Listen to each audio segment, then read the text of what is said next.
Fire Punch. Et ben moi, Fire Punch. J'hésite encore une fois entre bien et très bien. Je vais mettre dans très bien. Mais dans le moins bon des très bien. C'était vraiment bien, bien dessiné, bien rythmé. Il y a de l'humour, il y a de la violence. C'est vraiment très très bien. Il n'y a que 8 tomes, vraiment, je vous le conseille. C'est le manga qu'a fait Fujimoto juste avant les Chainsaw Man. Et j'ai préféré Fire Punch à Chainsaw Man, très clairement. Pour moi, Fire Punch est plus mature, même s'il y a toujours son humour un peu décalé comme ça. Vraiment, l'histoire est vraiment un peu compliquée, un peu métaphysique, mais c'est vraiment très très bien. Voilà, c'est l'histoire, bon, en gros, d'un gars qui, c'est un monde où il y a des pouvoirs, où certaines personnes ont des pouvoirs, et le héros principal a le pouvoir de se régénérer.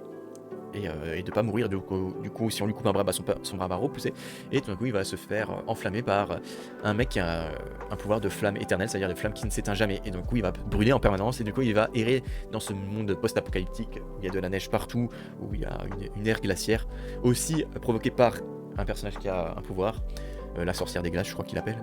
Et voilà, on va le voir errer dans ce monde post-apo, et vraiment c'est très très bien, avec une histoire vraiment très compliqué, mine de rien. C'est simple au début et ça devient complexe à la fin, vraiment. Lisez Fire Punch, c'est moins connu que Chainsaw Man, mais pourtant ça, c'est vraiment très très bien.